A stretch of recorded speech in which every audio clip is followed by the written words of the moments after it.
Evening sky colors are changing drastically now or more beautiful in Mapsa and all over Goa.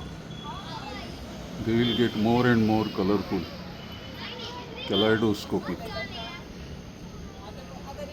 as days pass, and the most beautiful evening sunset skies will be in September and October after 6 o'clock, 5 o'clock to 7 o'clock.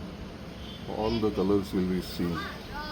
Slowly this process has started now, and I feel it. It happens when we have around 40-50 days to end the monsoon. And this is a good season for fish also, because they say that मळब तांबडे जाता तेन्ना बांगडे खूब पडटात. आतां मळब तांबडे जाल्ले दिसता आमकां हांगा म्हापश्यान.